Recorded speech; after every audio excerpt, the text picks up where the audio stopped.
Nous sommes mercredi 26 février 2020. Bonjour ou bonsoir, chers fidèles téléspectateurs de la télévision Renaissance. Bienvenue dans son journal dont voici d'abord le sommaire. Même aux États-Unis, il y a la violence. Les propos sont d'Evariste Ndayishimiye pour minimiser l'attaque armée en province Bujumbura la fin de la semaine dernière.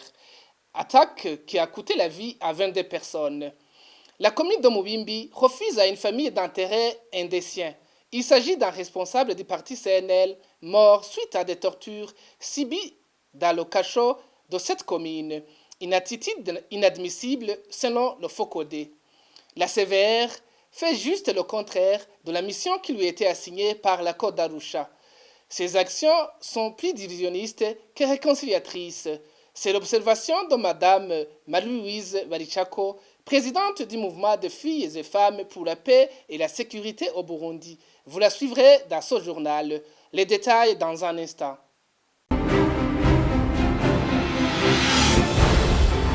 Encore une fois, bienvenue dans ce journal. Il n'y a aucune entrave sécuritaire aux prochaines élections.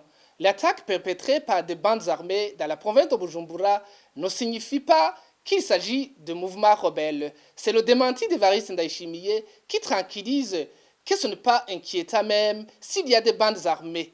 Selon lui, c'est une situation qui prévaut partout dans le monde, même dans les pays puissants comme les États-Unis d'Amérique.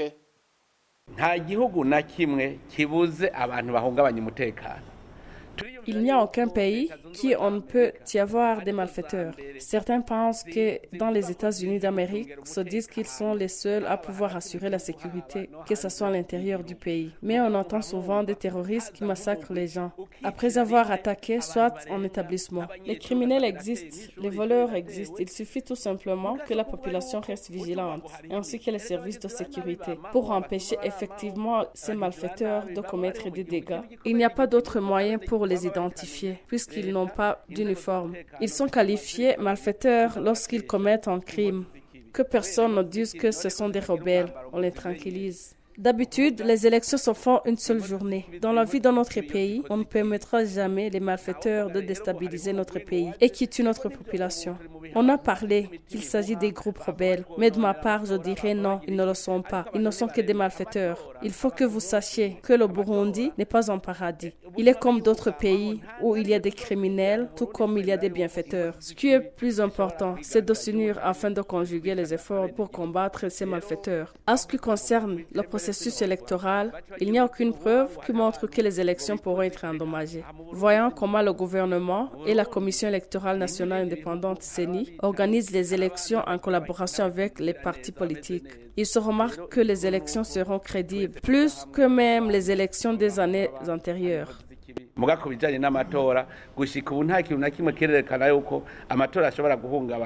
Le Forum pour la conscience et le développement FOCODE dénonce l'inhumation de Félix Ndikuriyo en l'absence de sa famille et ses proches par l'administration de la commune Mubimbi dans la province Bujumbura. Son responsable local du parti CNL avait été arrêté par la police et est décédé en détention. Les précisions avec Bertrand Ngendakuriyo. Félix Ndikuriyo a été pris pour cible dans une vague d'arrestations des partisans du CNL des environs de Bujumbura depuis jeudi de la semaine dernière. Selon le porte-parole du parti CNL, après que Félix Ndikuriyo a perdu la vie au lendemain de son interpellation, les autorités ont cherché à cacher son décès en l'enterrant en catimini sans la présence de sa famille. Terence Manirambona, il est le porte-parole du parti CNL. Nous déplorons un militant qui est mort, un certain Félix Ndikuriyo, qui avait été arrêté le 20 et le lendemain, on a trouvé qu'il est mort dans la cachot communale. Jusqu'aujourd'hui, on ne connaît pas les circonstances de sa mort. Même l'administration a refusé que les membres de sa famille, sa femme et ses enfants participent à son inhumation. Selon les informations détenues par l'organisation FOCODE, les proches de la victime ont demandé à recevoir le corps de Félix Ndikuriyo et l'administrateur de la commune de Mubimbi se serait opposé. Et dans la foulée, les jeunes Imbonerakure ont amené un cercueil et ont enterré à la va-vite le dépouille de Félix Ndikuriyo. Cette situation dépasse l'entendement, selon Pacifique Ninahazgue, président du FOCODE. Je voudrais rappeler que la Constitution du Burundi garantit la dignité de chaque Burundais, même après son décès. Il y a un respect qu'on doit aux morts. Dans notre coutume, on avait un respect pour les morts et notre Constitution garantit ce respect aussi pour les morts. C'est anormal. Je voudrais appeler les autorités à se mettre souvent en lieu et place de leurs citoyens. Qu'est-ce que les autorités ressentiraient elles-mêmes si un membre de leur famille devrait mourir sous des coups et qu'il devait mourir en prison et qu'en même temps, il devrait être enterré sans la présence de ces autorités? Comment se sentirait-elle si une telle situation lui arrivait? Si Félix Ndikurio était leur frère, si c'était leurs parents, si c'était leur fils, comment se sentirait-elle s'il était enterré sans leur présence? C'est cela qui devrait guider chaque autorité dans les décisions qu'elle est appelée à prendre pour sa population. Pour rappel, plus de 24 membres du parti CNL ont été déjà arrêtés dans les communes d'Issaré et Mouimbi depuis la semaine dernière. Merci à notre confrère Bertrand Ngendakuriyo. Une bande d'hommes armés a attaqué l'hôpital Espoir de Kibuye dans la nuit du 22 février 2020. Selon certaines sources, parmi ceux qui avaient attaqué, il y avait un officier de la police nationale du Burundi du grade de lieutenant-colonel et la complicité d'un agent de l'hôpital en cavale jusqu'à maintenant. Le porte-parole de la police confirme les faits, mais n'évoque pas l'implication de ce policier dans cette attaque. Notre confrère Réveillé Bazikamri. L'attaque a été menée dans la nuit de samedi dernier à l'hôpital Espoir des missionnaires de l'église méthodiste libre du Burundi. Un des médecins étrangers a été blessé, de l'argent volé et bien d'autres matériels de valeur ont été volés. Après l'alerte des voisins de l'hôpital, la police serait intervenue.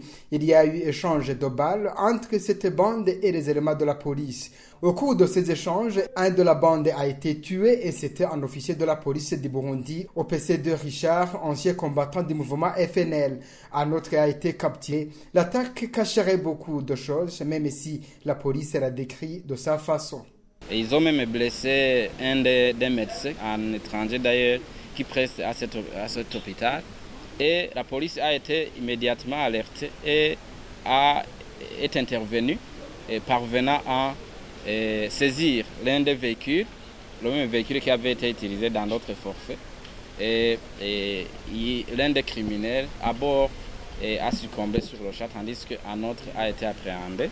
Et après les enquêtes, la police a constaté que, au fait, ces gens qui faisaient partie de ce groupe qui opérait ce vol à main armée, c'était au fait une partie dans notre grand groupe qui avait opéré plusieurs forfaits, même ici à mairie de Bujumbura. Dans ses propos, Pierre Nkurikiye ne précise pas l'identité de celui qui a été tué. Il affirme que c'est cette même bande qui est à la tête des attaques récentes dans les différents endroits de Bujumbura. D'autres sources disent que ce coup a été planifié avec la complicité d'un certain Ngendangenzwa Mertus, laborantin à l'hôpital Espoir de Kibuye. Celui-ci est en cavale depuis le lendemain de l'attaque. Merci à vous aussi, Révérien Bazikamre. Page politique pour continuer ce journal. Jérémy Ngendakumana et son équipe n'auraient pas voulu rentrer au pays par la voie légale. Et tant qu'ils ont encore le statut de réfugiés, ils n'ont même pas le droit de mettre leurs pieds dans les enceintes de l'ambassade du Burundi. Evariste Ndayishimiye, secrétaire général du parti CNDD-FDD, indique que ces personnes sont les bienvenues au pays, mais qu'ils doivent d'abord passer par le HCR pour éviter qu'ils soient considérés comme des tricheurs. Il a dit ce mardi, quand il venait de déposer sa candidature au présidentiel à la CENI. On le suit. Leta y'u Burundi twese abarundi turifuza ko abarundi bose bataha twibakire igihugu cacu. Le gouvernement du Burundi et nous tous, les Burundais d'ailleurs, nous souhaitons que les réfugiés rentrent pour bâtir notre pays, étant ensemble. Mais personne qui est déjà en exil, il y a toute une procédure pour retourner au bercail. C'est pour cela que même dans leurs documents de voyage, il est mentionné qu'ils peuvent aller dans tous les pays du monde sauf leur pays d'origine.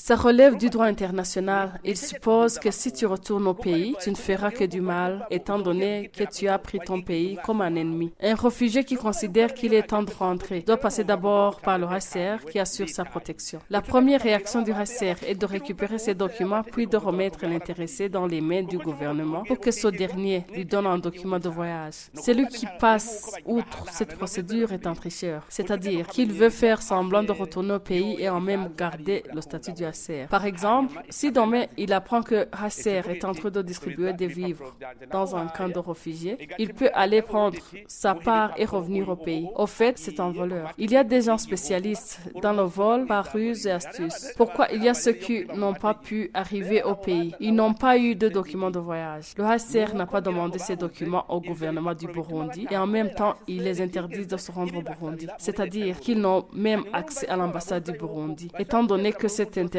ils ne peuvent pas entrer au pays. novuga yuko no muri ambassade birabagora kwinjirayo none wo kwinjira muri ico gihugu kandi bibujijwe. Toujours page politique pour continuer ce journal. Le pouvoir d'Ogitega a peur. C'est pour cette raison que les autorités ne veulent pas que les leaders politiques en exil rentrent. C'est la conclusion que tire le docteur Jean Minani du refus du gouvernement d'Ogitega de laisser Jérémy Ngendakumana et d'autres politiciens retourner au bercail. Selon le président de la plateforme de l'opposition Sénaled, les explications données par Evariste Ndayishimiye, candidat du parti CNDD-FDD à la prochaine présidentielle, sont fausses. Ce qui nous a étonné, c'est qu'arrivés sur le chemin à Kambara, ils ont été bloqués. Ils sont allés à l'ambassade aussi pour demander ce qu'on demandait de laisser passer. Ils n'auront pas eu. Au lieu de l'avoir, ils ont été refoulés. Il est donc très étonnant et triste de voir que des Burundais qui voudraient rentrer dans leur pays soient interdits de fouler le sol burundais. Mais il a été démontré que le pouvoir de Bujumbura ne veut pas que réellement les Burundais réfugiés rentrent maintenant, parce qu'ils ont peur. J'ai entendu ce que le candidat du CNDD-FDD, Evariste Ndayishimiye, a dit, que ceux qui voudraient rentrer passeraient par le HCR. C'est faux. Est-ce que Anicet Nyonguru et ses amis qui sont partis, qui sont rentrés, sont-ils passés par le HCR?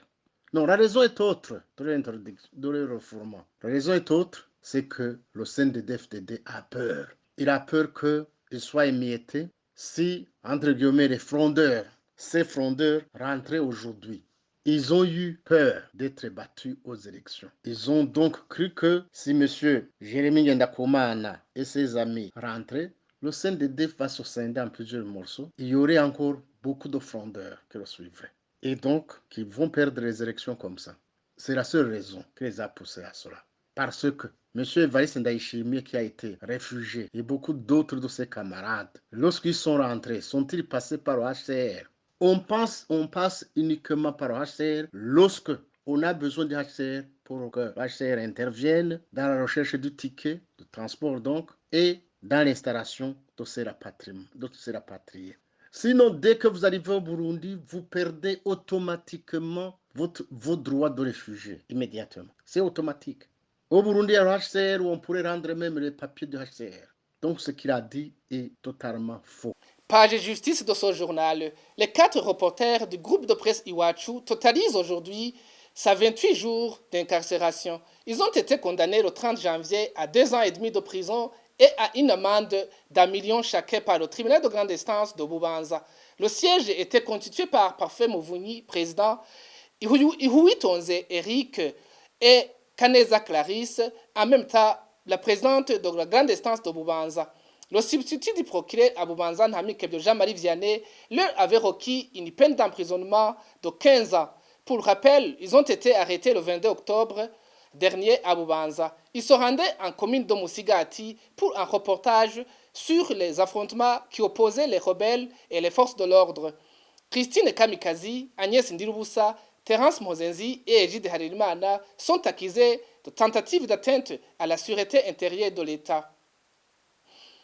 La Commission pour la vérité et la réconciliation ne devrait pas procéder pour le moment à l'exhumation des restes humains des personnes enterrées dans les fosses communes. C'est le point de vue de Marie-Louise Barichako, présidente du mouvement de femmes et filles pour la paix et la sécurité au Burundi.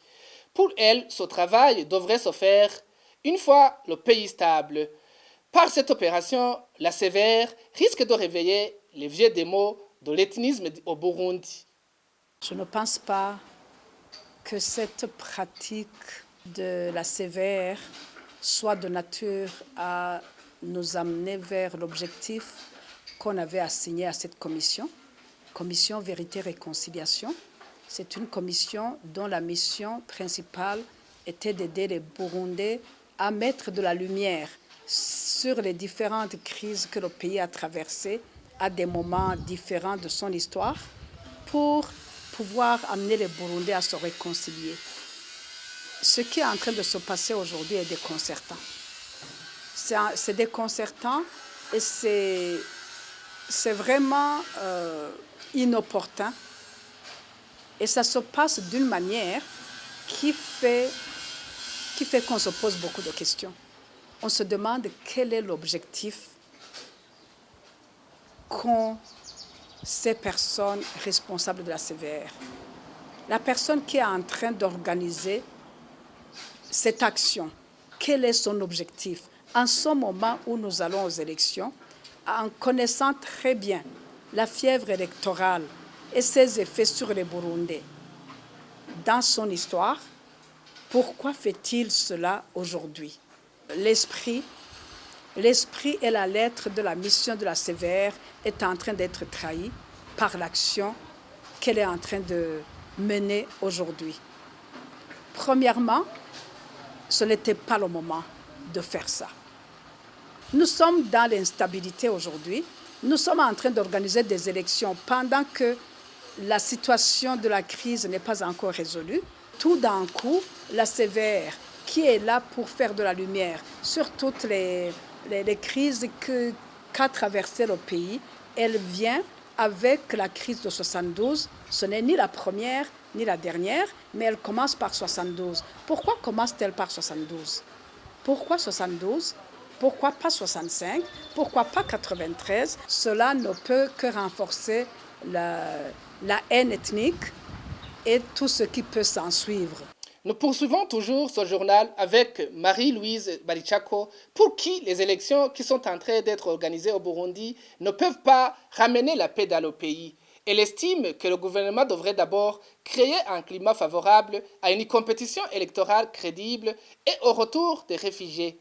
Pour elle, les élections viennent servir un petit groupe de gens qui sont au pouvoir. Marie-Louise Barichako. Il y a des conditions nécessaires pour que ces élections soient organisées d'une manière crédible et impartiale et pour pouvoir nous faire arriver à l'objectif que nous voulons.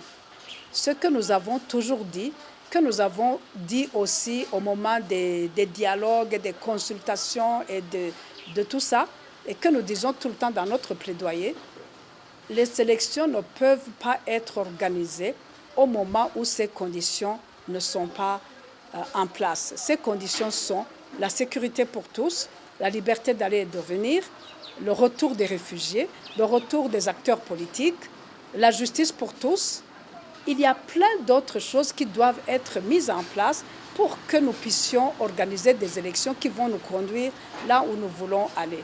Évidemment, comme les dirigeants actuels du Burundi ne reconnaissent pas la crise qui est là et qui est une réalité, que tout le monde voit sauf eux, qui refusent de la voir, nous n'aurons pas les conditions requises pour avoir des élections libres et transparentes et crédibles. Nous n'aurons pas ça, et puisque nous n'aurons pas ça, nous aurons des élections qui ne servent que des objectifs d'un petit groupe et pas les objectifs d'un peuple. Le peuple attendra encore, mais les élections qui sont en train d'être organisées maintenant, ce n'est vraiment pas pour le peuple et pour la nation burundaise, mais c'est pour un groupe. Ils sont en train d'organiser des élections qui leur permettent d'aboutir à leur objectif, probablement étant de continuer le plan qu'ils ont déjà. Ce que nous venons de voir les 5 dernières années, si ça continue encore pendant 7 ans, je ne sais pas à quoi ça va nous faire arriver si on voit le Burundi tel que nous le voyons aujourd'hui, avec tout ce que nous voyons comme critères de développement qui sont en train de couler. Nous avons un des pays les plus pauvres du monde. Nous avons un pays où l'investissement s'est arrêté totalement. Nous avons un pays où la malnutrition menace une grande partie de la population. Nous avons un pays où la scolarité est douteuse. Nous avons un pays où la santé pose problème. La malaria tue encore aujourd'hui au XXIe siècle. Nous avons plein de problèmes au Burundi. On ne parle pas de l'économie parce que c'est grave la question de l'économie. Et ce pays-là, ses dirigeants affirment que tout va bien.